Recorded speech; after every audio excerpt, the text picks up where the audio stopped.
kaj svetujete ženskam, kako naj skrbijo za svoje zdravje, zakaj je tako pomembno, da sodelujejo v preventivnih programih, predvsem pa, če je bolezen vendarle nekoč odkrita, če je ni moč preprečiti, zakaj je tako pomembno sodelovanje pri zdravljenju in vztrajanje pri vrnitvi na staro življenjsko pot, h kakovostnemu življenju ali pa morda drugače zaživeti povsem novo življenje. Ja, v prvi vrsti nekako smo sami odgovorni za svoje zdravje, se pravi, da spodbujamo ženske, predvsem tudi zdravo populacijo, da naredijo tisto, kar lahko sami naredimo.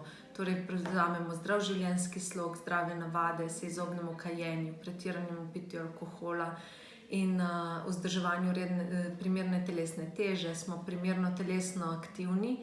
In seveda vse, kar spada v to zdrav življenjski slog, nenazadnje je del tega tudi odzivanje na preventivne presejalne programe.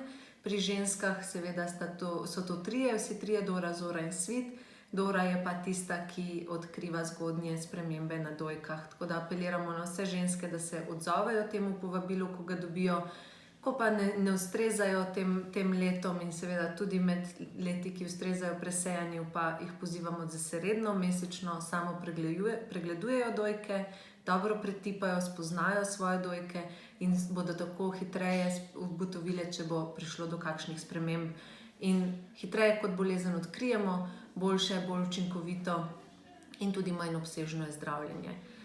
Če pa že zbolimo, to še ne pomeni konec, kar vidimo ravno v preteklih letih. Raka v veliki meri pozdravimo, zazdravimo in se po diagnozi da še kvalitetno in dobro naprej živeti.